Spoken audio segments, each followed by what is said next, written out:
Épisode 6. Pourquoi la Révolution française éclate-t-elle en 1789? Introduction. 14 juillet 1789. Une foule parisienne marche vers une vieille forteresse, la Bastille. À cet instant, personne n'imagine encore que cet événement deviendra le symbole d'une révolution qui bouleversera le monde entier. Aujourd'hui encore, cette image incarne le début d'une nouvelle époque. La monarchie absolue vacille. Les privilèges disparaissent. Une nouvelle société semble naître. Mais une question demeure. Pourquoi 1789? Pourquoi pas 20 ans plus tôt? Pourquoi pas 50 ans plus tard? Pourquoi la Révolution éclate-t-elle précisément à ce moment-là? Les historiens apportent plusieurs réponses. La crise financière, la famine, les inégalités, les erreurs politiques, les lumières. Mais pour Montséguier Jean-Joseph Gaume, toutes ces explications restent incomplètes. Selon lui, elles expliquent pourquoi la Révolution éclate, pas pourquoi elle était devenue possible. Pour comprendre son raisonnement, nous devons distinguer deux choses, les causes immédiates et les causes profondes. Une monarchie au bord de la faillite, à la fin du XVIIIe siècle, la France traverse une crise financière sans précédent. Les guerres menées sous Louis XIV ont coûté extrêmement cher. La participation à la guerre d'indépendance américaine a encore aggravé la dette. L'État emprunte, toujours davantage. Les intérêts deviennent insupportables. Les caisses sont presque vides. Les ministres des Finances se succèdent. Turgot, Necker, Calonne, Brienne, tous tentent des réformes, toutes échouent.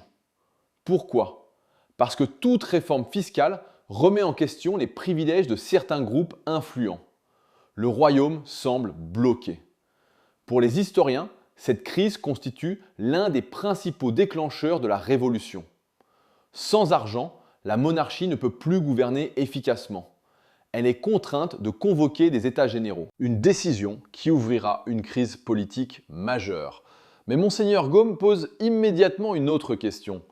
Une faillite suffit-elle à provoquer une révolution? L'histoire montre que non.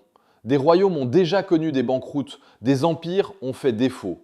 Pourtant, tous n'ont pas renversé leurs institutions. Pourquoi? La colère populaire. À ces difficultés financières s'ajoute une crise sociale. L'hiver 1788 est particulièrement rigoureux. Les récoltes sont mauvaises, le prix du pain augmente fortement. Pour une famille modeste, le pain représente une part essentielle du budget. Lorsque son prix double, c'est toute la vie quotidienne qui devient insupportable. Les tensions explosent. Des émeutes éclatent dans plusieurs villes. Les rumeurs circulent, la peur grandit. Pour beaucoup d'historiens, cette situation explique largement l'embrasement populaire. La faim devient un moteur révolutionnaire. Mais là encore, Monseigneur Gaume estime que cette explication reste insuffisante. Car la famine existe depuis toujours. Elle ne produit pas systématiquement une révolution. Elle produit parfois des révoltes, des pillages, des jacqueries, mais pas nécessairement un changement complet de civilisation. Les privilèges. Depuis longtemps, la société française repose sur trois ordres.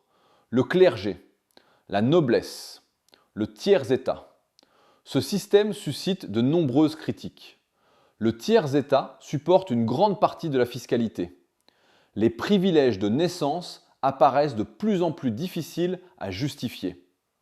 Les cahiers de doléances témoignent de nombreuses revendications. Les Français réclament davantage de justice, une meilleure représentation, des réformes. Pour beaucoup d'historiens, cette évolution explique la radicalisation progressive du mouvement.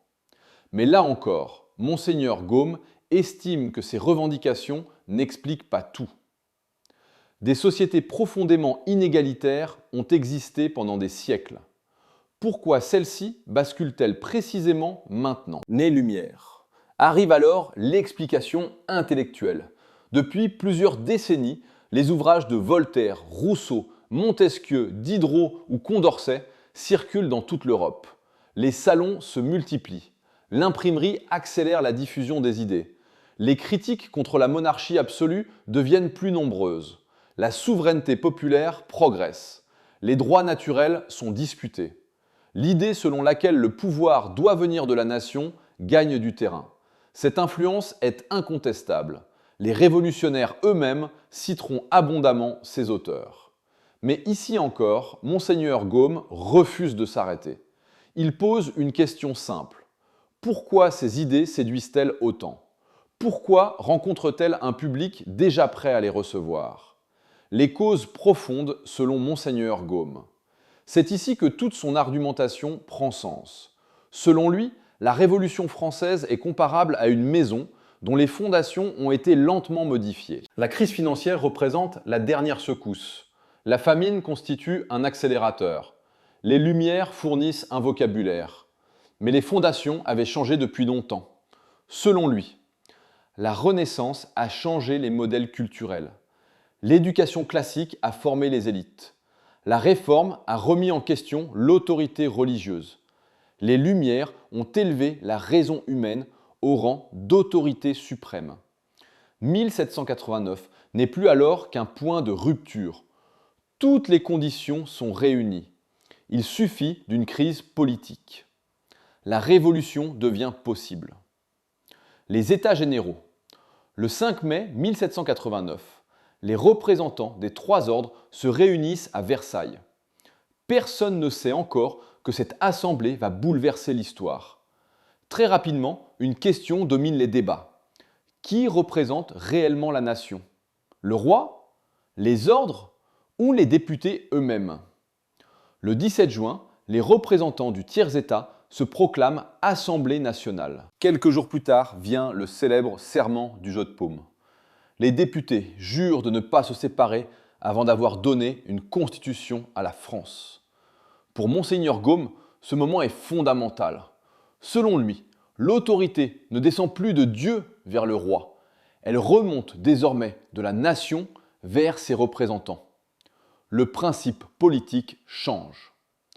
La Bastille, le 14 juillet. La Bastille tombe.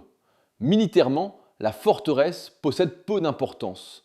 Symboliquement, tout change.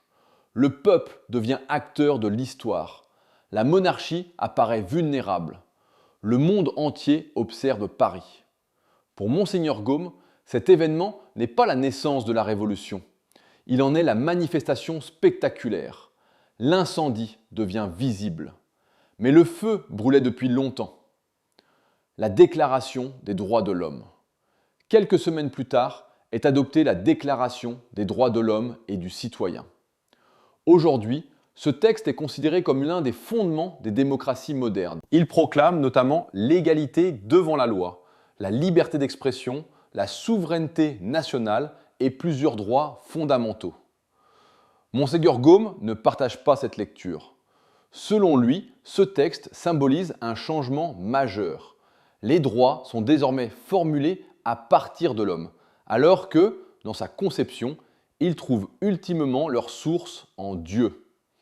Cette divergence est au cœur de son interprétation de la Révolution. Ce que disent les historiens aujourd'hui. Les historiens contemporains ne retiennent généralement pas une cause unique de la Révolution française. Ils insistent sur l'interaction de nombreux facteurs. Difficultés financières, transformation sociale, diffusion des idées des Lumières, blocage politique, contexte international et choix des acteurs. La lecture de Monseigneur Gaume appartient à une tradition intellectuelle catholique du XIXe siècle, qui propose une interprétation théologique de la modernité. Elle ne constitue pas le consensus de la recherche historique actuelle, mais elle offre un éclairage précieux sur la manière dont une partie du catholicisme français a cherché à comprendre les bouleversements de son temps. Conclusion. Le 14 juillet 1789 reste l'une des dates les plus célèbres de l'histoire.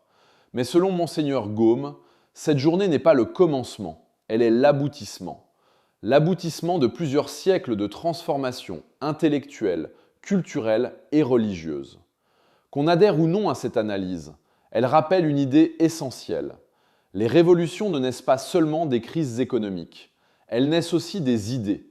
Et parfois, les idées mettent plusieurs siècles avant de produire leurs effets. Dans le prochain épisode, nous suivrons les révolutionnaires eux-mêmes. Pourquoi Robespierre, Saint-Just et leurs contemporains Parlait-il sans cesse de Rome, de Sparte, de Brutus et de Caton? Pourquoi voulait-il créer un homme nouveau? Et comment la terreur est-elle devenue, selon Monseigneur Gaume, l'aboutissement logique d'une révolution des idées? C'est ce que nous découvrirons dans l'épisode suivant, La terreur, quand la révolution rêve de Rome.